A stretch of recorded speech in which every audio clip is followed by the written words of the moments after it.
Going on, guys? In today's video, I'm going to be going over how to stop wasting time and covering how elite junior golfers actually improve.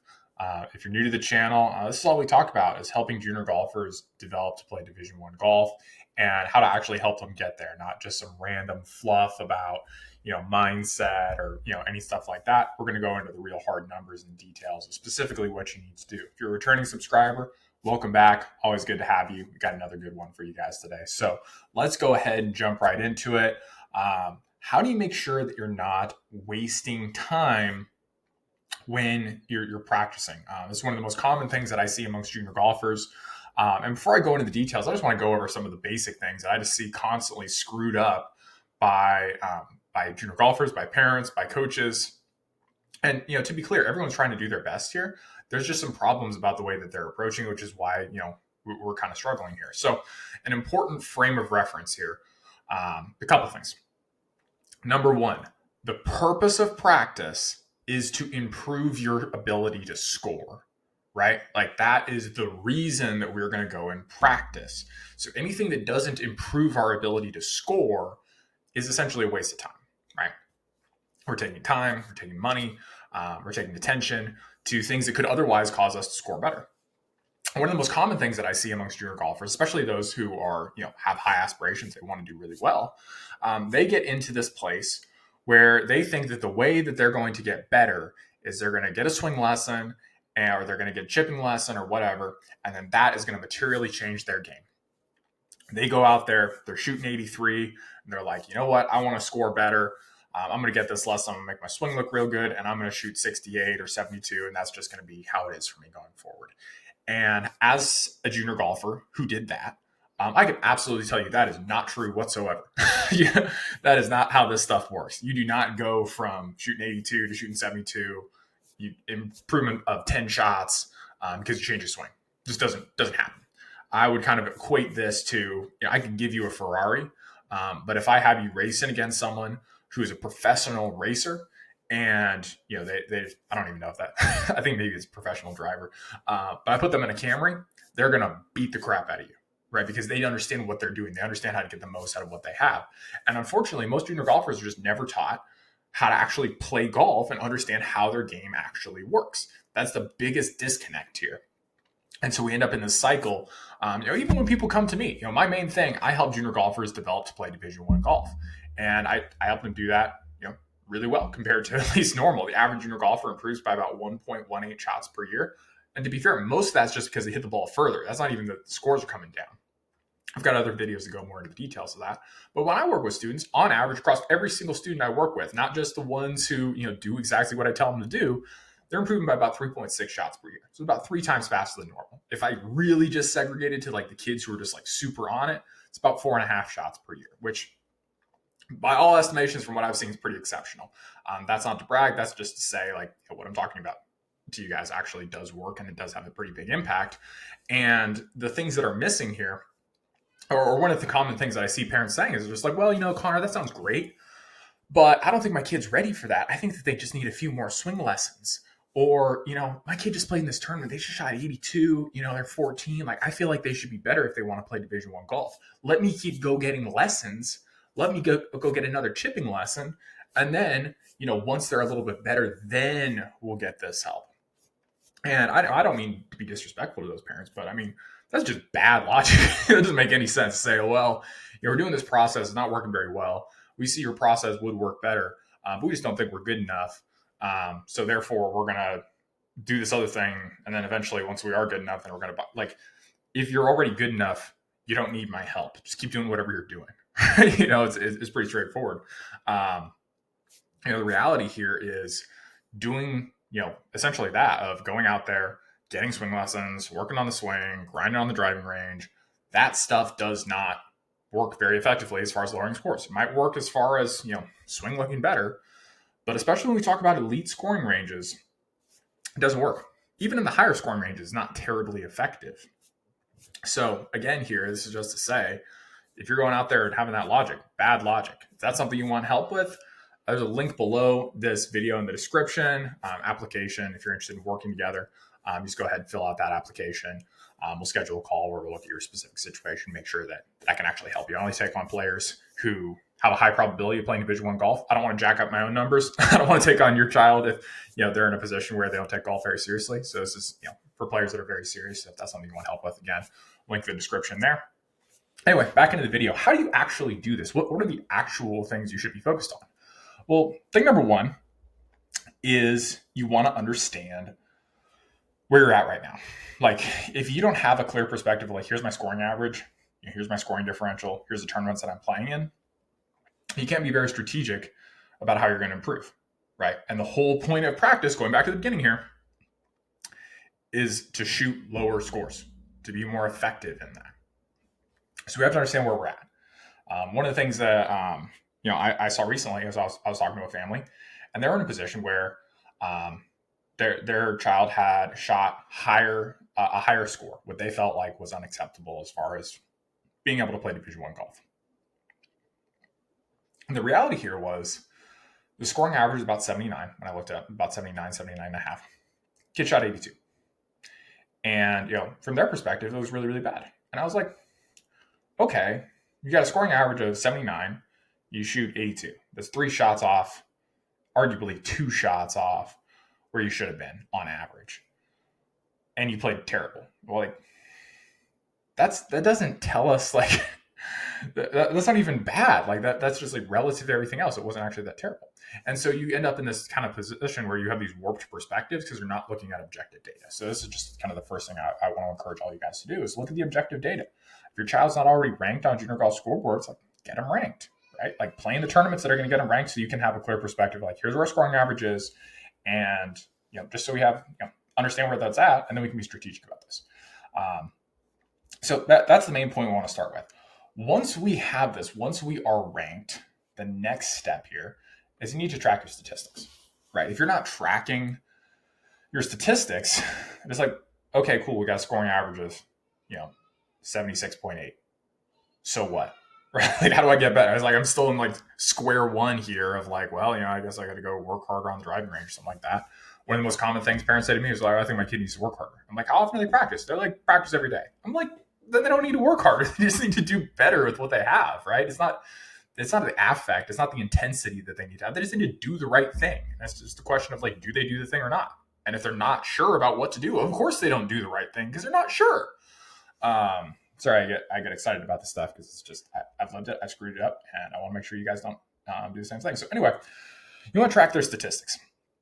You want to track their statistics in practice and in tournaments. So both. That's why I like this tool, Draw More Circles. You also want to be making sure that you're looking at large enough data samples, right? If we look at 2 rounds, if we look at a particular tournament, bad mentality, right? 2 rounds is extremely random in a game that is as complicated as golf. You want to be looking at least 10. So this also follows the logic. If you ever do something like this, where you say, well, Connor, what you're talking about sounds interesting, but we're going to go play in a tournament first and see how that goes. And then we'll make a decision about, if this is something that we want help with. Whether or not you ever work with me or not, that's just a not a good way to look at things. Because really what you're saying is like, well, I'm going to make my decision about my future based on 2 random scores that I'm going to have in this next tournament. I'm going to put some extra pressure on that. Just like, see, that's how I'm going to make my decision. It just doesn't make any sense at all, right? That's not a good mindset to have at all. You want to be able to take a seat, look back and say, all right, like, where are we coming from? All right, cool. Like, are we on track or not? All right, cool. If we're not, what we're doing isn't working. Okay, cool. Like, what adjustments do we make? What inputs do we need to make that are different than what we've been putting in so far? It's not just an intensity that you just flip switch and now I can shoot low scores. If you could do that, you would do it innately, right? Like, it's just not how it works. So, long story short, we want to be looking at enough data. From there, there's a few statistics that we want to pay close attention to. A lot of statistics are not really useful at all, right? Like, something that I'm almost never going to look at is, putts per greens in regulation, putts per hole. Like, what do I do with that? Like, average score on this, par 3. It's like, okay, like, I guess it's not very helpful. Like, we need to get to the root statistics behind what a player's going to do. So I'm not going to give you guys everything here. I mean, this is a free YouTube video. If you want me to get like super detailed about exactly what your kid needs to do and all the statistics and the connections and blah, blah, blah, just fill out the application. But anyway, to be clear, one of the best ones you can follow is greens regulation. Greens regulation is absolutely massive. If your child has a 50% greens regulation, and they're like, hey, I want to shoot in the 60s. Why don't I shoot in the 60s enough? I think it's my mindset. I think if they got someone telling them, oh, well, if your short game got better, it's like, you can't short game your way with 50% greens regulation to 68 on average. It's just not happening, right? You can have a lucky day. Absolutely. You can have a day where you chip in, you make a hole in one, all sorts of crazy stuff. But if you really want stable scores, my recommendation is 65%, ideally 70% is what we're shooting for. 70% greens regulation makes it very easy to shoot consistently in the low 70s and into the 60s. The best players that I work with, that's where they're around. Like that is the top 100 type players, 70, even 75. I was just on one call with one of my students. He was almost at 76% in tournaments. He was like, Connor, why am I not scoring quite as well? I'm like, well, there was stuff going in here for him in his case. He was he just wasn't as familiar with like where to miss it on the golf courses because as compared to his home golf course, which was his particular concern. Because obviously you know where to miss it better on your home course than you do on some random golf course you just played practice round on yesterday. So that was like the skill we needed to develop. But anyway, long story short, greens regulation is massive. Massive, massive, massive. So 70% is where you want to be shooting for. Another one I'll throw to you guys, penalty rate off the tee. Absolutely massive, right? If you got penalties off the tee, this is just going to destroy our scores, right? So those are a couple of statistics we really want to track. The last one I really encourage you guys tracking, it's fairly easy to track, is three-putt rate.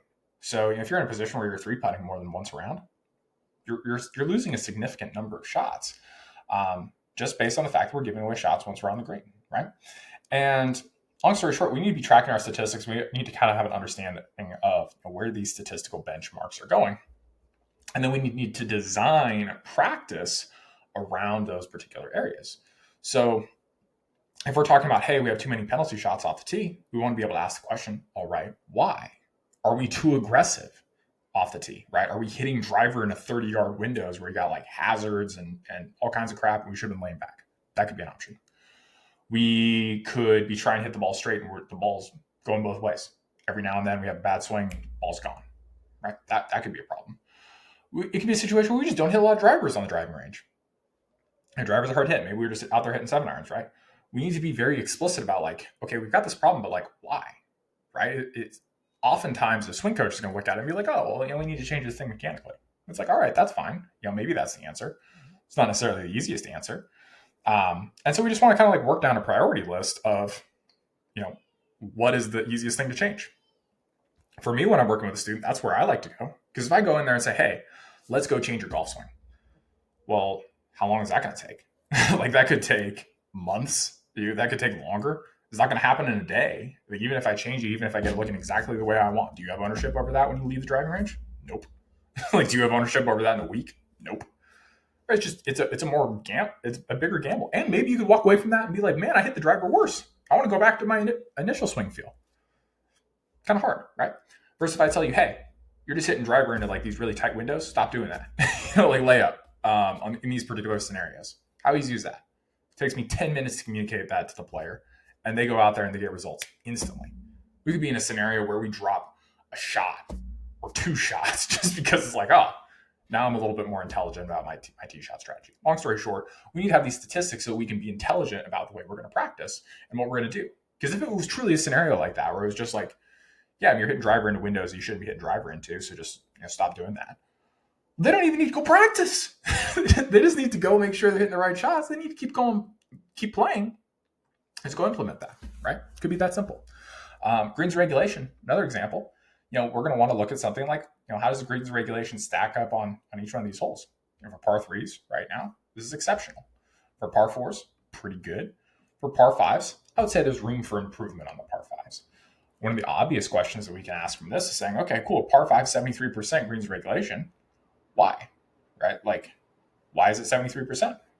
What would happen if we laid up on every single hole? It's kind of a frame I like to fall back to on par 5s. In this case, we're hitting the green 69% of the time between fairway and rough. I like to look at the overall. There's no guarantee we're going to hit in the fairway or the rough every single time. We're on the green 69% of the time. So with that line of reasoning, we can't even lay up every single time. But it also becomes very obvious to me, hey, if our goal was to bump this greens regulation up, what would be an easiest thing for us to do? learn how to hit a wedge on the green. It's pretty simple, right? And a lot of the time, players or parents, they have this attitude or this mentality. They're like, I'm too good to have to work on hitting basic wedges. Like, it should be something more complicated than that. And it's like, no, it's like odds are if you're not shooting in the low 70s, like you're just screwing up something really basic. It's like you can't lag putt well. You can't make your putts inside 5 feet. You can't hit the ball and play off the tee. You can't hit the ball on the green from basic, wedges, right? Like that's almost always, when you get around the greens, you like chunk chip shots.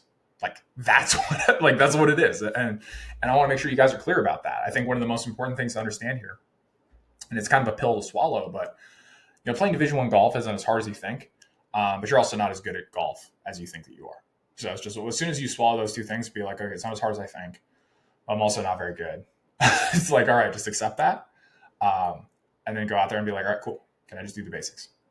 And you'll be amazed at how simple this game can be. You're just like, all right, cool. Let's just hit it and play. All right, cool. Let's just hit on the green. Okay, cool. Let's just hit this lag putt inside 10% of the distance. All right, I missed the green. Let's just chip it on. All right. If you can do those things, you can shoot plenty low scores. And so that's really the mentality I want to leave you guys with here. Because I talked about, at the beginning, how are we efficient with our practice? How do you practice like an elite player? And this is really it. It's understanding like, okay, here's where I'm at. I'm tracking my statistics so I understand my game. And I'm using those statistics to say, what do I need to do specifically to lower these scores? Not just go out there and work hard, not just go out there and get another lesson. What does the data tell me that I need to focus on in order to improve the fastest? And always prioritizing what is the easiest thing to do first. Because I could say, hey, we need to be better at getting these par 5s in 2. We need to be better at hitting our hybrid or our 3-wood into these greens. Hard, very difficult. How hard is it to say we should be able to hit our lob wedge on the green more than 7 out of 10 times? Not as hard, right? So it's being able to work through that framework. And, in my opinion, that's why, I've been able to help players improve by as much as they have. It's just because we keep things very, very simple. But I hope this video is helpful for you just to understand, if you feel like your child is out there and they're grinding their butt off, but they're not getting better, this is why. They're probably not doing this, or they're probably not doing this very well, depending on kind of like where you guys are at. So once again, if it's something you want help with, or you're at least curious about, link in the description here. Just apply to work together, and we'll just look at your specific situation. And again, if it makes sense, if they're in a spot where they have a high probability of playing Division I golf, then we'll go ahead and kind of like walk you guys through that process. But for everyone else, hope you enjoyed this video, and I will see you guys in the next one.